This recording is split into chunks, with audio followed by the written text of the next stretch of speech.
Just a quick heads up that this episode was originally recorded back in October of 2023, but unfortunately there was a delay on the campaign release, so the new date for Stowii getting released is now January the 30th. So sit back, relax, and listen to a slice of the past. And now, on with the show. Welcome to We're Not Wizards. We are the best, but not wizards. Enjoy the show!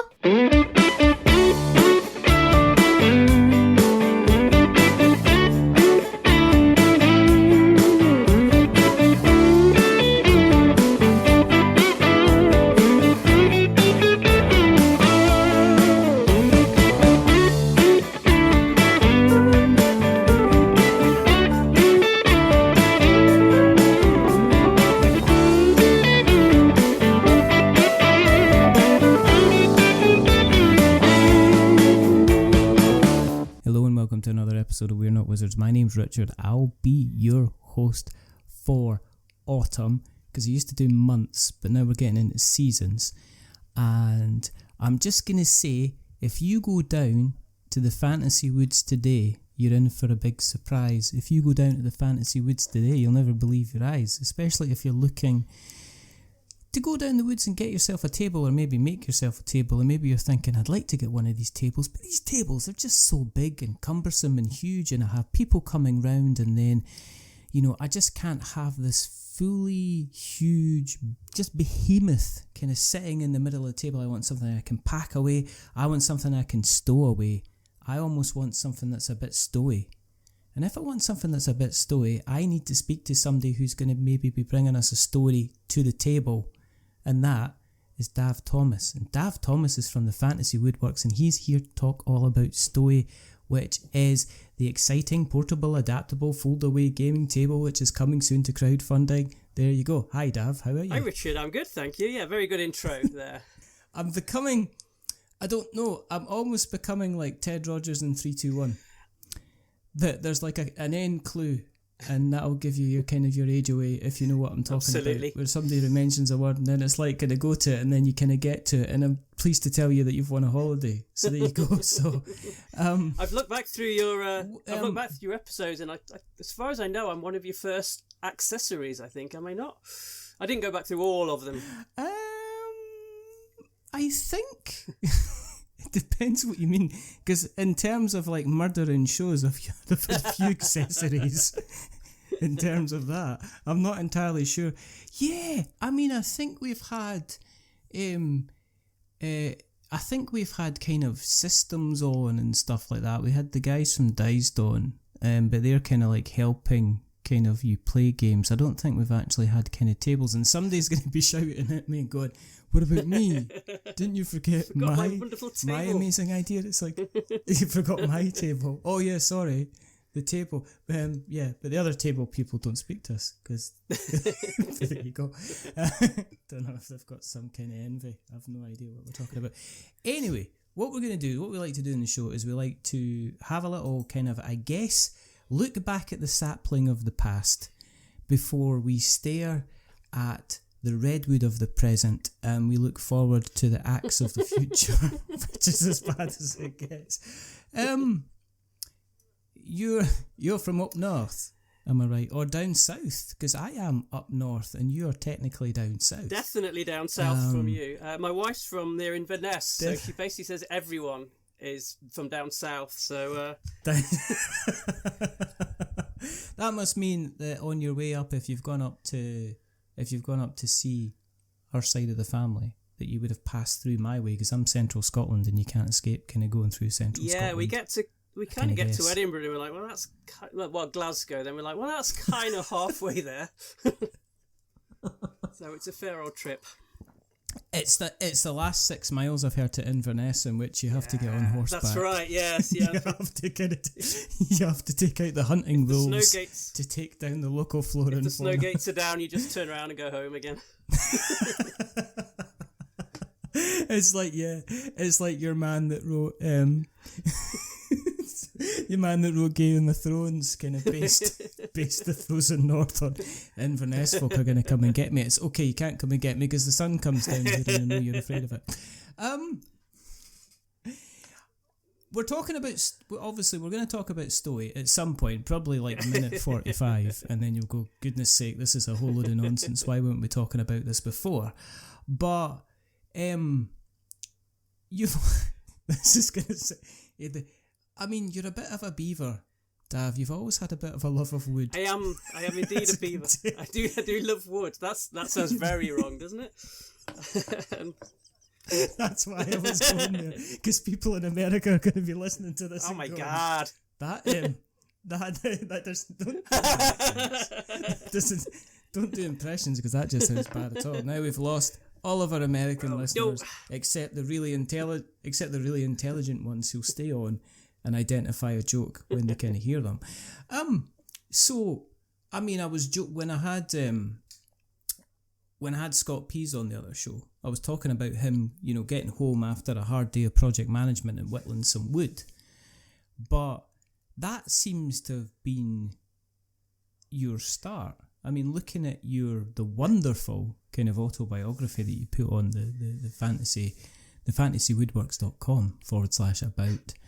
Well, yeah, it's you had an attic, a workshop at the age of 14. I did. I always had a thing about wood, and I had an attic in my parents' house. It was half. My love at the time was photography and woodwork, so I had a dark room that I set up in the attic. So half of it was dark room, and then the other half was woodwork, which is a diabolical idea, obviously, because you're busy sanding and planing, and then you go into the other half, which is supposed to be, dust free. And all your pictures come out look like it's snowing on all of them. And was it like a battle between the two of the hobbies, and eventually photography just had to go to the wayside because there was no way? No, it didn't actually. You could kind of keep. No, photography's always been there as well. I was once nominated to be as the. I don't know who nominated me, but I was nominated as the universe's best film photographer. And the final handing out of prizes was in Las Vegas. I didn't go. I just imagine if I turned up and I was in the running to win this thing, and some sort of alien, some grey alien turned up with a cracking portfolio and go, "No, here you go." Like, no, why wasn't it just the world? It's like, the slugs from Cephala 5 popped up and says, well, actually, we take photographs in the 5th dimension, including time, so you can see how this kind of flower, you can see this flower just now, but if you switch the photograph slightly, you can also see how it looks when it was just fresh, and then when it eventually dies and seeds and becomes a new flower, and just like, well, can't I'm there in the background ripping up my photographs of trees, and I know I've blown it again. But how do you become? I mean, who's the person that goes, we can decide who's the best in the universe? I mean, surely that's just. I'm guessing they didn't have a lot of people nominated from Venus or anything. I'm guessing it was mainly world based. I can't see it going much beyond that. But does it sound more impressive if you're the best photographer in the known universe? Because I guess on the other side of it, if you said I'm kind of I'm kind of like the photographer's Mr. Universe, yes, people would expect you to be like there with your camera and your fake tan and your absolutely very, very low body fat, and every time you were taking a picture you were kind of switching poses. It's like, do you want to see this big exposure, or do you want to see the swans? Or did you get tickets for the gun show? And it would be kind of taking pictures, but it would be kind of taking sweeping big arm They would definitely be bitterly disappointed when I turned up with my middle-aged beer-drinking body, my head under a cloth on an old Victorian-style camera, just swearing because I can't see the screen anymore. So, touching on the photography then, because I'm looking at the website. Is the website, the photography on this, is this the result of your efforts then? Yeah, I've got a very checkered, all over the place path, really. So I've done many things in my life, none of them very successfully, unfortunately. All right. So yeah, I went to uni to study industrial design.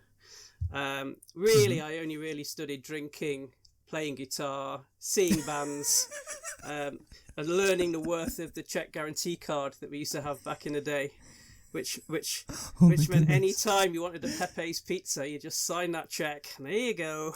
And Wow. until the bank goes, I think you probably need to hand that card back again now. You probably just can't. You just can't. You're right. You're writing checks. You can't cash. Kind of thing. We do remember there was in Edinburgh, just at the top of the end of Princess Street. If you go down a bit, just towards the Playhouse on the right hand side, there was a famous pub called the Black Bull, and they used to cash checks. Yeah. It's got near payday and you didn't have any money, you would just go into the Black Bull, and you, as long as you kind of like had enough for a pint, you'd go and have a pint, and you'd go, oh, go and cash this check, will you? And you just used to be quite happy to kind of do it. They were golden days. I don't know if it was part of some absolute golden days. I think they guaranteed up to 50 quid, so you could just be like, yeah, okay. See what? Yes. Yeah, write you a check, and then you would just have to deal with the crushing overdraft fees as a student kind of later on. But that was one of these. That was one of these kind of things. So yeah, out of college, I then accidentally became a graphic designer, which I then did for about 20 years. Which stemmed from, at the time I had we started a business making concrete speaker stands, me and my mate. Okay. And quite why, I have no idea, but that was what we were doing. And my mate Billy worked at the uni at the time, and someone phoned up and said, is there anyone there who might be able to design a brochure for our company? Like a graphic design department. They didn't have one at Sheffield Uni at the time, so Billy came around to my house at lunchtime and went, do you think we could design a brochure? And I was like, yeah, of course we can design a brochure. How hard can that be? And that's where it all started, a 20-year career in graphic design. But he was like, I did concrete speaker stands, and then it's like, is that not like one of those kind of, that leads into, there must be a joke about that, you know what I mean? There must be some kind of thing, you know. So there I was, on my second concrete speaker stand. My mate turns up and he says, we've got to make this brochure. But you sound a bit bitter about being a graphic designer. Was it one of these kind of things that you fell into and then you weren't able to get out because the money was steady and the money was okay, and you started off going, I want to do creative flair? But then the problem with brochures and stuff like that is people, they expect kind of standard, normal stuff with particular types of brochures. And if you want to be really creatively flary, then people go, nah, I don't like that. I just want what they've got, except in green. Well, please. I did. There was an element of that. I remember, because as part of the job as well, I took on photography. So I did quite a bit of product photography too. And I remember at one point photographing toilet seats, thinking this isn't what I was looking for in life. Or I mean, there were new ones. There weren't used toilet seats, but I was like, this wasn't where I was aiming for. But I did. We did do quite a lot in the early days. We did a lot of work for the lead mill here in Sheffield, doing a lot of band posters and all that stuff. So it was quite interesting. Yeah. And then when I went on and got a proper job, we did a lot of back in the day. It was PS2 packaging, so stuff for Sony and some quite big companies. So the work was quite interesting. But I always felt a bit like a fraud because I never sort of meant to be a graphic designer. I always felt, I had that imposter syndrome, even though I got to be, a senior designer and all this and have all my own clients and all that sort of business. I always thought, I'm not sure this is quite what I'm not sure I'm qualified for this 20 years later. I think you fall into stuff though. You end up becoming kind of like good at stuff. And you don't mean to end up becoming kind of like good at stuff. And then you sit there and you get a horrific amount of imposter syndrome with like people, because you listen to, you look at other people and you compare yourself to other people and what they're doing. And you're like, I'm not anywhere close to what these people are kind of doing. And yet they're considering me in the same kind of replaces these people, and I can understand kind of I do understand kind of imposter kind of syndrome. Did the photography, or did that still allow you to have like a creative escape? Because you sound to me like somebody that, you know, I could put you in a graphic design job and you would end up turning out the same stuff, but also at the same time you want to be sneaking off and doing kind of Banksies. You want to be doing something kind of creative that isn't tied down, which is a bit more free. I can imagine getting a brief from Sony saying, okay, what you've got to have is, it's a set of shoes on like a skateboard, except the shoes and the skateboard have got to be on fire and the fire's got to be green. And they've got a very particular kind of shade of green that they want in the photograph. And it's kind of, you're creative, but you're kind of restricted in your creativity. So when you were away from that, were you kind of like, yeah, I'm going to do all these different things? Yeah, instead? I've always had the misfortune of being overly creative. So I've always got to be coming up with something, designing something. So the photography kind of came from... the landscape photography that I ended up doing kind of came from the fact I was getting fat, and I was like, I need to go out in the Peak District and walk around, and I need an excuse really, because I'm not just going to potter about, so I'm going to take up landscape photography. Right. So I sort of went out, and I'm not the sort of person who will just be average. I hate just going, oh, it's fine, I'll just do what everyone else is doing. I always sort of want to forge my own path, so I sort of ended up being a bit more creative and doing stuff that wasn't the norm landscape photography wise, which was cool. It sort of gets you a bit more known in that field. And yeah, I got to be, if I was a football team, I'd say I was somewhere around Wigan Athletics, something like that, in the photography. If you could have said Sheffield. I was round about Sheffield. I'm not that bad. So yeah, that was something I haven't really done much for quite a few years now, and I do think I should really try get back into it again. It's getting to the season now when I kind of like the dreek weather, and I photograph like bits of twigs and things, so that's the sort of weather I like for that sort of thing. So you're still very much a kind of a rambler, a walkabouter, and the reason that I'm saying this is because I am looking at your sets, which can only be saying you've got some hardwood plinths, and I never thought that would be a phrase I would ever be saying on this show in the last 7 years I've been doing it. But do you, when you're going out and about, when you're doing your photography, do you often come back with a big bag of wood that you've managed to kind of find as well? Because on shop I can see lots and lots of little bits. Not of so wood. much for the products. One of the side effects of doing Stowii and getting very much into the game world is I've started painting miniatures again, which was something I used to do when I was like 15, that sort of age. And I did a previous Kickstarter, which was Stacky, which was some sort of boxes, like trays that all stack on top of each other. And I was like, I need some miniatures to put in the photos here. I was like, I can paint I need another task to use my time up. I'll start painting miniatures again. And since then I absolutely love it now. I absolutely love doing it. But I will. Yesterday there'd been some wind up here, and we've got a tree outside the house, and loads of mossy branches had fallen off the tree. And I was sort of picking them all up, and my wife's like, "This is for your little fellas, isn't it?" I was like, "Yeah." So she's my hobby space is up in the attic, so she's always like, "Are you going upstairs to play with your little fellas?" I'm like, "Yes." Oh, wow. But that's all right, because the new series of maths has started. Yes.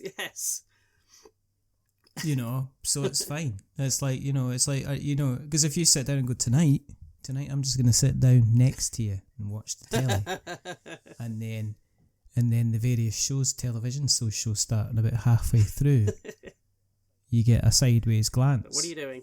And it's like, have you not got something to do? And I thought, well, I remember just the other week we were having this conversation about we're not spending enough time together. And it's like, yes, well, that wasn't applicable for tonight, because, I've got my shows on tonight, and you're not like watching my shows, so couldn't you take a trek and do something else She's instead? She's actually quite good, you know, because one of my other interests that's probably happened from being in a workshop a lot, listening to podcasts, is she's got a bit of a thing for Bigfoot and all that sort of business. So we like sit down to watch a TV program, and Carol will be like, "Put something on." I'm like, "Yeah, Bigfoot documentary." She's like, "Oh, not another one."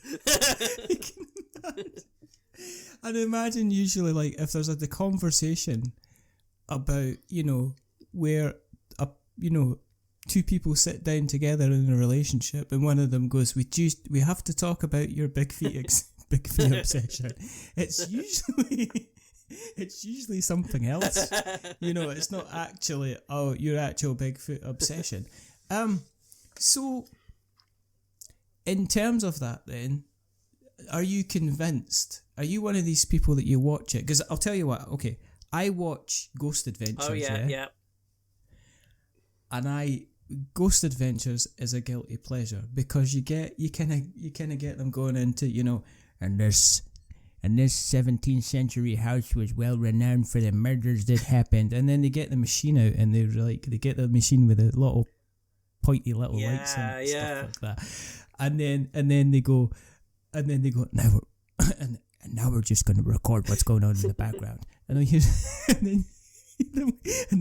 then they play back the tape and they go and they go, did you hear that? Peter. And then they play it down and they sew it, and then you get the voiceover coming in who sounds like nobody who's on the team, and he goes, and if we play it back, we can clearly hear the voice saying, "I'm trapped in the 7th level of hell. Please rescue me." And it's just like Ghost Adventures is like that. So I have my suspicions that in terms of, I can't remember what his name is. The guy who runs it, I think he might be just putting it on a little bit. To be honest, I once read a review of that guy. Someone had been on one of his ghost hunts, and the review basically said it was an hour of him just shouting at dust. That's all he was doing. It's like, and then if he wasn't shouting it, he was sniffing. Yes. It was basically he's taking lines of ghost dust. It's like, what are you doing down in the cellar? Hey, nothing. Pays good money, so fair play to him. Exactly. Well, exactly. You kind of. I mean, we laugh and joke, but they've got like a mainstream kind of television show. They're obviously, and they're going about kind of America making lots and lots of money, to the point that there's like UK ones and stuff like that. Yeah, Ghost Adventures is the kind of thing. So, do you believe that there is a person with big feet going about? Just cutting about. I think there are business? so many sightings. I think there has to be something. There has to be something going on. I think it might be interdimensional though. I don't think it's a big hairy monkey going around chucking. I think it's coming from another dimension.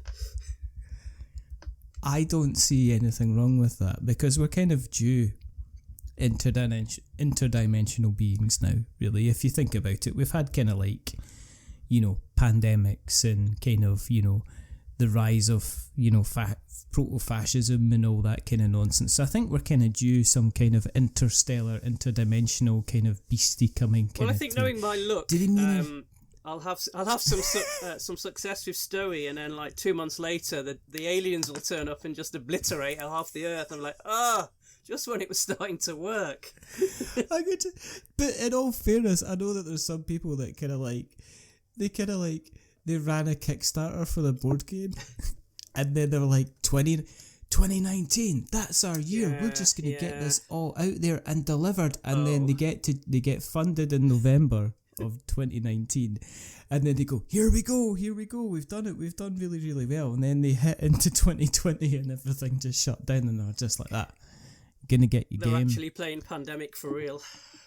But we don't know when. And then the shipping costs went up, and there's and there's still kind of game designers out there that are still releasing their monthly updates to say, sorry guys, we're still waiting for things to get made because we completely kind of ran out of money. How do you spell Stacky? Let's have a look at Stacky. Stacky is S-T-A... Oh god, I forgot. S-T-A-C-K-I-I. Oh, right. So like Stowii, but stacky. It's a theme going on. Stacky. I like things with two eyes, like Bigfoot. Oh, okay. Why didn't I see this? That's lovely. Thank you. Do you make them all yourself then, or do you get them manufactured to kind of make them yourself? This is all part of my horror story. I decided to do that little Kickstarter as a sort of gap to fill things in, and I was like, I'll just make these myself. I can do this. Wow. Not realizing quite how hard it was to make. I think like 500 components in the end on this project. So it's obviously late to be fulfilled. And it's basically they're all going out at the moment. But yeah, my lesson learned is do not try and mass produce anything yourself on your little CNC machine, because it leads to bad ways. Has that been like a whole series of lessons then, in terms of how you're meant to do stuff, what you should be doing stuff? Because I know that this has been, I mean, joking aside, the last 2 years have been a pile of lessons for people that are, you know, I've got probably at least one definite, you know, Kickstarter that I'm just kind of like, I don't think I'm ever going to see this one, because they were one of the people that they had I think it was like a £12,000 funding goal, and they funded to like 20 grand or something like that, and now and then there was like they were at the tail end of the pandemic, and then they were starting at the cost of, you know, the energy crisis and stuff like that, and they're just like, we're not going to try and ask you for extra money because we don't think it's fair, so we're just going to wait until kind of like prices stabilise. And it's like, well, prices are stabilising, but they're stabilising as in they're going in a steady kind of kind of it was exactly. It was, I mean, the idea with Stowii was it was actually initially supposed to launch over a year ago. But it got put off, and I'm quite glad it did, because the price of wood has gone up quite a lot. Obviously all the shipping and things as well. So if we had have launched it a year and a half ago, we probably would be in that position where we'd be like, any sort of profit we had seems to have disappeared. So at least now it's hopefully at the higher end of material costs. And things have evened out quite well. So hopefully, you know, it's better now that it's held off to this stage. Where did based on your history, I'm wondering if somebody just ran into the room and went, Dav, we've got to make a gaming table, and you went right. You should actually say that. What happened was, I was a graphic designer, and I was doing a lot of web stuff, and I was just like, I'm sick of this now. I'm sick of trying to learn JavaScript and all this thing. I'm too old for all this lot. I want to go back to furniture, and when I bought my house, I built a big workshop in the garden, and it was as big as building regs would allow. So I was like, I'm going to get back into furniture, and I'd done an interior for a friend's camper van, and I did an interior for my own camper van. So I was like, I'm going to start a camper van interior business. And at that point, my wife should have slapped me hard around my face and gone, "You are not going to do that." But instead, she went, "Oh, okay, cool." So what led on from that was maybe 7 of the worst years of my life. It was absolutely horrendous. It took me to the darkest places. I was working like 90 hours a week, not really making any money. Yeah. It was horrendous. So it was actually when lockdown happened, I was like, I have to get out of this. And thankfully, lockdown worked quite well for me, because people weren't going, I need my camper van in 2 weeks' time because I'm going on holiday. I'm like, well, you're not, are you? You can't even go to Co-op, never mind the Isle of Skye. So forget that. So I got a bit of breathing space there. And then after, in those weird heady times when we were allowed to go back to the pub again, as long as I think you could only go for like 42 minutes, and you had to wear a hat, and you absolutely weren't allowed to look at anybody. If you went to the toilet, you had to walk in backwards, all that kind of stuff. I went to the pub with my mate Mark, who's a gaming guy, and we were talking about my camper van business, and I wanted out and all this. And at the time, I made like little boxes that fitted in between the seats in camper vans. And he was like, why don't you make a little folding gaming table thing? So I was like, right, okay, we've only got another 32 minutes in the pub, so speak fast. What are we going to do? So he's like, yeah, it's really... And I knew Mark played games and all this. I was like, okay, what's... Can I just interject here and just say that it's not just Mark, it's Mark Dainty. It is Mark Dainty, yes, that's right. Of not board that's gaming. Right, yeah. So like you're kind of like brushing over him, like is that just that? It's just like a dainty way of brushing over poor old Mark. No. He's a good lad. Mark is quite, he is a good lad, and he's relatively kind of well known in the space. It's like, oh yeah, this guy, he kind of plays games now and again. He's got like a channel. I think he played Monopoly once or something, so that sort of stuff. Wow. He said it was the best game he's ever played as well, and that he says he can't be bothered with any of these other kind of more biggery game kind of things. You can't be bothered with that kind of nonsense. It's just like, as far as he's concerned, it's Monopoly or die. He loves his Monopoly. That. In fact, his YouTube channel, he's got unboxings of, what's he got? He's got Barbie Monopoly here. He's done an unboxing of London shopping Monopoly. I believe it's a Sheffield one as well. Woodworking Monopoly. He's done, his latest video is Sheffield Monopoly and why I'll never sell this version of Monopoly. He's crossed West Street out, put his own road on there, all that sort of stuff. It's like not board gaming if you haven't checked out his channel. It's good fun, especially if you like kind of getting Park Lane. Check out. So yeah, Mark. Mark was basically, you should try this. And I was like, right. So it's like, what about this then? So he got Kickstarter out and showed me the Wormwood campaign that made 400 gazillion pounds. I was like, hello, okay, this has got legs. So I went away and designed something that was called the Ark, which was like a bigger fold-up table. Prototyped it all, and it was okay. It was kind of like those things you're supposed to vault over at school, those sort of vaulting mule things. It was that sort of shape, a bit smaller. A vault. A vault. Vaulting horse mule. Donkey. I don't know. People are shouting at us what this actual thing's. We're just angered again, gymnasts. I wasn't big in PE. I wasn't big at that. So I went away and designed this, and then a few weeks later, or a couple of months later, we were back at the pub again. Different pub this time. I think we were allowed out for 2 hours at this point. And Mark's like, well, yeah, that's great, but I think perhaps you should do a smaller one. I was like, oh, really? So I was like, okay, well, this makes sense. Maybe do something that's smaller as a start project, something a little bit smaller. So I went home, and then the next morning, in my lying there drunk in bed, or hungover at least, I came up with the idea of Stowii, which was this much smaller little thing.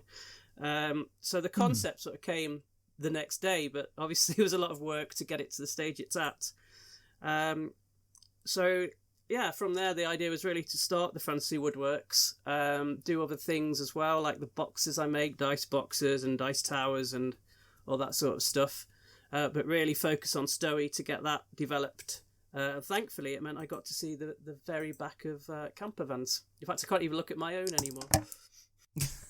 It's really funny because it seems to be like around my estate, it seems to have become the kind of the latest hobby. There must be about 3 or 4 about the estate, and like when it's not raining, I see kind of people out there kind of like putting in strip lights and beds and stuff like that. Pretty much kind of. I think they definitely like got bigger during or after lockdown, when everyone was like, oh, we need family, and we need to be with our family and all this sort of stuff and find ourselves. Let's get camper vans. They've probably all gone off it again now. No, we've had enough of family now. Let's get back to Tenerife. They've actually decided they've gone and lived in their camper van to get away from their family and just leave them alone to be watching kind of reality television, because that's how they kind of had that 4 days on Mull in the pouring rain, gone, right, let's sell the camper van. Enough of that now. But at least we've got Mark along, because he's brought all his Monopoly for us to play, so we're he's gonna kill me. Mark's now got his own motorhome, so he's joined the ranks. Oh, he's just as bad as the rest of us. He's got his. So you He's got his gin palace. His gin palace. But so one of the things that people are talking about, or I'm talking about, I'm saying people, that suggests that I talk to other people, which is completely not true. But there are kind of gaming tables on the kind of the market. And one of the things with gaming tables is it automatically allows you to whistle through your teeth. Because every single time I've inquired about a gaming table, somebody's told me the price of the gaming table, and I've went, like that. So was that one of the main deciders behind kind of coming up with Stowii, was to kind of make it kind of more affordable? Because what kind of price? I mean, cutting to the chase, what kind of price are we looking at for? What would kind of get you through the door with an average kind of Stowii? Well, the table without all the fancy accessories is £550 plus VAT, so that's about $640, I believe. The whole singing, dancing with all the accessories comes in at around £1,000 with VAT, £750 without that. So the idea was always to keep it as low as I could, so it wasn't competing with those bigger tables. And it's, I get comments a lot with people going, oh, if it was like $300, I might be interested. I'm like, well, if it's $300, I'd be paying you to have it, and that's, as bad as I am at business, I'm not doing that.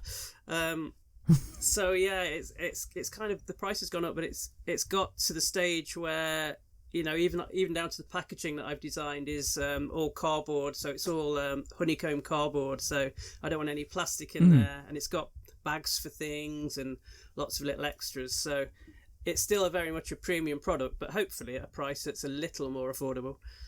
The main thing really was that people just haven't got room for in Britain particularly, we don't have dining rooms that we can put rither tables that are 8 foot square. A lot of people are in flats or small houses, and the idea of Stowii really was that if you wanted a gaming table, it's one that you can just put up when you need it. You can have it in your house, or you can take it around to a friend's house, take it outside, take it camping. So the idea was it's something that's very flexible and something that you can use as you need it to be used, really, and hopefully at an affordable price, but you can still impress your friends with. Was it is the idea then, when you're going to kind of Kickstarter, is it more of a pre-order kind of situation than an actual, this is a kind of a price to pay for kind of ordering and manufacturing the kind of the table? Because I can't imagine it'll be an economy of scale, like a print run. I mean, I guess if you're able to buy, if you end up with 500 orders for this, then does that affect the economy of scale, or is it more of a case to say, well, let's kind of get the word out there that this thing exists, and also see if we can get some people kind of ordering it? No, how you planning on attacking? I'd very much like people to order it. There is a bit of a price reduction if we get to bigger numbers, but it's not huge amounts. If it goes from 300 sales to 500, it gets a little cheaper for us to produce, but not a huge amount. Equally, if it sold 10, that would probably be a bit problematic to produce them at a decent price. In the end, it was always my intention to go on to do Kickstarter, but the problem I have is that it's kind of a bit unfashionable these days, but I'm actually using crowdfunding for, I think, what it was originally designed for, which is actually kickstarting a business. Obviously, a lot of people use it now. You get games table manufacturers who will be like, oh yeah, we're now making this one in Canadian Beach, so it's version 1.5.3, so we're going to put it on Kickstarter again. It's really just become a marketing a marketing launch thing, or a way of getting some more money in. With myself, it's really, I want this to kickstart the Fantasy Woodworks and Stowii. But the problem I had was that I have absolutely no marketing budget whatsoever. So I was looking at Kickstarter thinking, Kickstarter's got its preview page, but it's absolutely atrocious. It's a picture and a paragraph. So no one really bothers with it. I think it now comes up in searches a bit, but no one really bothers with that stuff. And I started looking at GameFound, and I was like, hang on, they've got a really good pre-order page. It's, a preview page where you can basically make it your campaign page, put all your details in. You can get feedback, you get comments, which are mainly good, and you can basically plan it all that way. And I was like, that's a really good idea. I like that, because then it's almost like I can send people there, and it is like a marketing thing, really, rather than having to do Facebook ads I can't afford. And the other thing I really liked about GameFound was that they do the stretch pay, so people can pay in installments, which you can't get with Kickstarter. And because Stowii is obviously a little bit more expensive than just buying a game, I really like the idea of being able to split it up so people can pay for it in 4 sections. And also, GameFound really do seem to care about the people who are on there. Like Kickstarter, you send them a message and they just look through their little pile of stock answers and go, there you go, there you are. Where the guys at GameFound really look after you and talk about what you're doing, and they even hassle you to do updates and things. So I really like the system there. So generally, I think GameFound's a much better platform. The only downside, of course, is it doesn't have the big footfall that Kickstarter has. So that is a bit of a gamble. I think we're kind of in a funny place with crowdfunding, and the fact that you did used to go to Kickstarter and see what was going on. In fact, what I used to do was go on to Kickstarter, filter it by the kind of the latest projects, and then just chuck £1 at them all. Right, yes. Just to kind of because I've got quite a few people following me on Kickstarter, and me chucking £1 at something means that it ends up in about 20 or 30 people's other kind of inboxes, and kind of raises awareness kind of that way. Now you've kind of got things like the backer kits now put his hand out there, and you've got GameFound as well. And I think that the way Kickstarter seems to be like the Amazon of the crowdfunding world, where it knows that everybody's gonna use it, that everybody thinks, if you talk crowdfunding, the number of times I'm writing a preview for something and I'll have to change it from the word Kickstarter to crowdfunding, because it's not a Kickstarter project, but I'm so used to writing the word Kickstarter that it automatically kind of comes up in the vocabulary when it's I'm almost writing, become like the word Hoover, isn't it? Which it means vacuum cleaner, but it's a brand. That's almost what Kickstarter's become. Yeah. Exactly. But at the same time, there just seems to be this kind of a slight level of arrogance there. And they kind of, there's a very much a kind of a, we're going to use kind of like blockchain, and then people were kind of like, well, we don't want you to use blockchain, and then they were like, well, we're going to use it anyway, and then 6 months later they came out and says, well, actually, sorry, we were kind of like in the pub and we had taken lots of shots, and then somebody said blockchain and I thought it was funny, and then I released a statement on it, and then we had to pedal it back, so we're really sorry. But the responsibility always seems to lie on the end user, whereas GameFound, there does seem to be kind of like, they're talking about account managers, but they do seem to actually have account managers who want things to be kind of successful, and they want to be kind of pushing it. And total transparency, a friend of mine does work for kind of GameFound. So, but then I have friends that work for GameFound, but I don't have friends that work for Kickstarter, because there doesn't seem to be that kind of relationship. It's like on Kickstarter, they you can put a page forward to be approved, and they go like, yeah, fine, and then you can basically just take it all down and start again if you wanted to. With GameFound, they're like really finicky. It's like if one of my add-ons hadn't got a description, like, nope, not approving it till you've put something in there. Like, oh, please give me a break. I'm going to do it. So they really care about what the pages look like, I think, and the products that are on there. To the stage they're actually quite, when I first contacted them, they were a little bit, they were sort of a bit disparaging about the product. And we had a fold-up table that was on there recently and it did really badly, so I don't know if there's room for your product. And I've been working on this for 2 years. I think there's a, people have been dancing in front of it at the NEC. People do like it, so I think we're okay. But they are, they're not like, oh great, come on, they are very realistic as well. The product that didn't work, which is fold-up gaming table, it ended up being about 80 kilograms and about $3.5 grand. So it's like, I could see why that didn't do so well. I kind of need a car it's portable, as well if I'm going to be transporting. Portable as long as you've got a forklift somewhere around your house. Portable as long as you're quite happily to kind of lift 18 stone worth of portable. If you're one of those buff photographers we talked about earlier, you'd probably be fine. Exactly. I'm looking for the Mr. Universe of gaming tables to help me move my gaming table around the place when I got my gaming table, because this sucker's so big. But in terms of marketing, then, what has it been like kind of getting the word out on it? Has that presented its own level of challenges? I guess as you being a kind of a busy businessman and having kind of experience, you would have done the kind of the pitching, you would have done the kind of touting for business kind of thing. But how's it been kind of, it is a unique product. Yeah. And I can't imagine if you go into like a crowdfunding Facebook group and say, hey, does anybody want to talk to me about my product on their wherever, you would get, oh, could you send us out a sample? And it's like, no, you're not don't really gonna be doing that.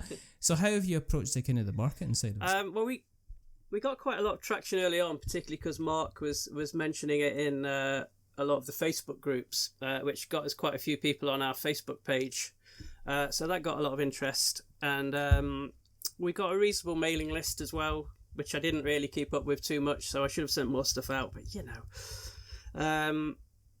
but really it has been, we did 3 shows this year, which is good. We did the NEC, the Tabletop Scotland and Aircon, where we got really good feedback and people were very excited there.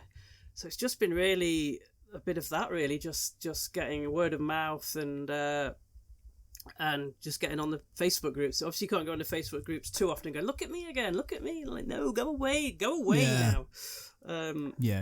So it's just been kind of organic. It would have been great to do some Facebook ads probably, but I think maybe further down the line we might do that. But it's really just been word of mouth, and the preview page on GameFound's doing pretty well. I think it's got like 1,600 followers, which is good. That's all right. It's just a question of how many of those people are actually going to pledge, which is the I don't know situation. You don't know, do you? Because it's a decision, but you've kind of got like a hybrid product. I mean, I think if I was talking like a solid kind of gaming table, first of all, that's never going to happen in my house because I've got a dining table, and me saying, oh yeah, I want to turn the dining table that we've got into a gaming table, the answer is going to be kind of no.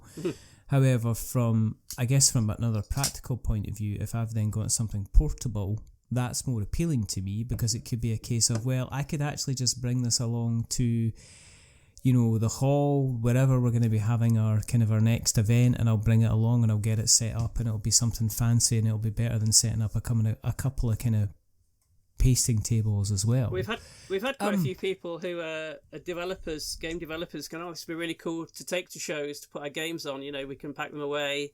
I've now got an add-on which is like little wheels that clip onto it, so you can use it like a little trolley, so you don't have to pick it up and carry it across the car park. People are like, it'd be really cool if we had a couple of these on our stand to show games off, because it's got all the lights around it and all that sort of stuff. So it has. I don't want to blow my own trumpet or anything, but it has got many uses. You can use it without the legs as a coffee table. and have it at different sizes, take some of the panels off to use it as a smaller table. We took one down to there's a girl called Cozy Rosie, who we took a table down to her in London.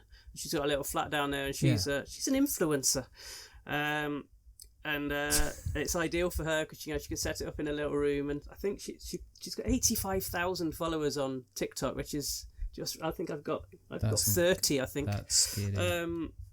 She did a video of it, and I think it got like 300,000 views, and so yeah, it was quite popular. We were like, oh, this is good. I can see what these influencers are all about now.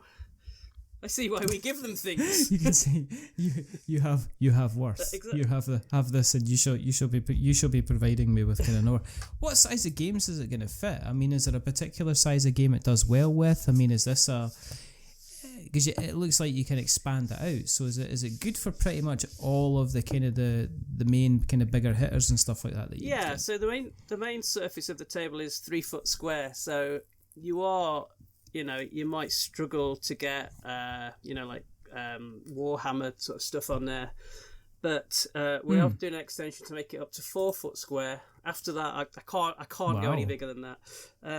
But yeah, I mean, it really started out as being a table that was more for solo gamers, probably. So most solo games will fit on there, and it has extra slot-in side extensions for tokens and cards and things. So for unless it's a very big game, it's pretty much going to fit on there. And the other thing is you can actually join 2 together. So you can take one of the light bars off and slot 2 tables together to obviously make a 6x3 table. Wow. Or more. You could put 4 together if you wanted. I mean, you could do the whole thing, couldn't you? You could literally write the word Stowii in Stowii tables. You could do that, yes. You could literally do that, and then you could just have a super kind of game. I like that. I like the idea of having something that you can set up for a couple of days and it's just sitting there. Then you play your game and then you kind of put it away. And it's just a temporary thing, so you can stick it in the garage and have all the lighting and then just come in and kind of play your game. And then when you're taking it down, you're kind of like taking it down. So it kind of appeals. It kind of appeals. I also like the fact you've got all the little kind of side accessories as well. So you've got like people playing kind of Wingspan, and they've got their own specific playing kind of shelf where they kind of put all their accessories on, which kind of makes things it makes things kind of interesting. You've got drinks there as well, which would never happen in my house. Well, I also went for the big stainless drinks holder, so they'll actually hold a pint as well, or a flask, a big flask, rather than the smaller ones. That would just be absolute carnage. I can't imagine why are you encouraging carnage. You can also leave them in the bottom of the Stowii, so it's not on your gaming surface. You can leave them down there so your drinks are out of the way, or leave them down there and use them. You could leave them in the kitchen. You could leave them in the kitchen. No. You could do that. Leave them in the kitchen. Just keep them away. You could fill them with flowers, maybe dried flowers in there or something. It would have been ironic there if you just spilled the drink. I'm not going to say anything, but if you just no, they're perfectly safe. It's like, what's happened? I've just spilt smelly beer. Right, get rid of the cups. We're not having them anymore. I'm just gonna start licking the table, even though my whole entire workstation is going to smell of beer. I've destroyed many a keyboard using that technique, I must say. I would say it's like it's probably that's something you can blame on Bigfoot. It just came in and stood in it. Why does it smell of beer though? It's a beer foot. He's a heavy drinker. That it's guy. A new species. It just comes in steaming from the forest, as you know. Most things that come in from the forest are always slightly kind of steaming. When's the launch date? The launch date is the 10th of the 10th. So if I have a look at my page here, not that I've got it on my screen all the time or anything, but I've turned it off. I believe it's 13 days' time. That's scary. It is very scary, yeah. Yeah. But it's also at the same time, it's good that you've picked a date that Americans can't confuse. Yes, absolutely. Which is what you want. It's like, I'm not saying anything, but I am going to say stuff, is that like when I get dates, things coming out and it's like, oh yeah, we'll see you on October 4th. And it's 10/4. And it's like, no, that's 10th of April. Yeah, you've Get missed yourself that, yeah. sorted out. So this is the 10th of the 10th. So everything is going to fine. Yeah. Unless, of course, people turn up at 23 minutes past 10 in October and you just like, well, you're absolutely ridiculous. For people that have listened along tonight and they're just like going, this is like a roller coaster, please can we get off, has the ride finished? Where can they find you? Where do you exist on the internet web stuff? Where can they find you? Well, we have the website for the Fantasy Woodworks, which is thefantasywoodworks.com. It's not a clever name, but it's a clever website Well, address, and it's full of bits of It was wood, available. which is always good. And there's a fabulous range. I'd like to point you to the wonderful, beautiful range of dice towers. The replacement dice tower for Wingspan, which looks absolutely cracking. Nice. You've also got a wonderful range of dice boxes that start from about 35 quid and go upwards, and they're all if you're talking about Christmas gifts, this is the place where you want to go. Where else can we find you? I'd say the boxes and all that sort of stuff is kind of like my creative outlet. So when I'm not cutting sheet material to make prototype Stowies, I can be pouring resin and playing with pretty wood and all that sort of stuff. So that's kind of where that comes from. Up in my attic, in my little paintings den. The place to find Stowii is probably the easiest way is to go to stowii.com, which is STOWII.com, which will take you to the GameFound page. And I think I've got an Etsy shop, but that's basically got the same stuff as the Fancy Woodwork shop on there. And I also actually have another little branch to my creativity, which is Cryptese, which I don't. What is that? Well, I said the thing about Bigfoot. I have a range of T-shirts that I have that are all paranormal based goodness. So wow. On Etsy, that is Cryptese merch, I believe it is. I thought that was going to go in a different direction. I'm glad it went in a different direction to the direction I thought it was going to be, because I realised it's T's as in T-E-S and not T. Not teasing. Right, so there you go. Yes, that's what I was worried about. We're going. I was worried about. Oh no, Rebecca, we've got a live crypto bro on the show, and he's going to start talking about his Bigfoot coin. To which I'd be like that. Oh, I've just wasted 57 minutes of my life. Finally. Talking to somebody who's a crypto. Oh no, he's got on. How did they get through the net and come on and say, remember, buy our Bigfoot coin that costs 50 ether or whatever. Don't they be call giving it. me ideas. That could be funny, a Bigfoot coin. I mean, let's say they had Dogecoin. I mean, which I believe musky pups getting kind of sued for kind of like inflating the price. But there you go. What we'll do is we'll put all the links in the show notes so that we've got notes to show. If you want to keep an eye on what we're up to, then go to the internet webs and search for We Are Not Wizards, and you'll find us in all the different places. Worn Out Phrases, bright and early for the daily races. We are on the Facebook, and you can find us on the website is we'renotwizards.com. The blog review site is we'renotwizards.co.uk. You can find us across the social medias. You just search for We Are Not Wizards. You will find us pretty much everywhere that something is breathing. If you like what you've listened to tonight, please check out the podcast catcher of choice and give us a rating or a review on iTunes or Apple Podcasts, as it's called, and Spotify is always nice because it always helps bump us up a little bit in the charts. If you are going to be giving us a rating or a review, don't give us 10 stars because it makes me big-headed, but at the same time, don't give us 1 star because it makes me cry. Give me something in the middle, like a 5, because it's average, and we're just a little bit average, but the person who's not been average, rather wonderful, rather fantastic, the over-imaginative man from Sheffield who's bringing you a table you can shift about that isn't 16 stone. It's Dav Thomas. Thank you for guesting. Thank you very much for having me. And there's only 2 more things to do. The first thing is to remember that we're many things, but we're not wizards. Are we wizards, Dav? Well, I may be a wood wizard, but I'm not a traditional wizard, that's for sure. Every single time. Without fail. And the other thing is to say goodbye. So it's a goodbye from Dav. Say goodbye. Goodbye, Dav. And it's a goodbye from me. Remember, stay safe, roll 6s, make something awful, and if I'm trying to remember, if you want to do something kind of that's out there, that's different, but you can move it about, and then you can set it down, and you can play stuff, and it doesn't involve you actually kind of you having to physically whittle wood and cut down trees and everything like that, and get yourself a Stowii. But until the next time, goodbye. A wizard is never late.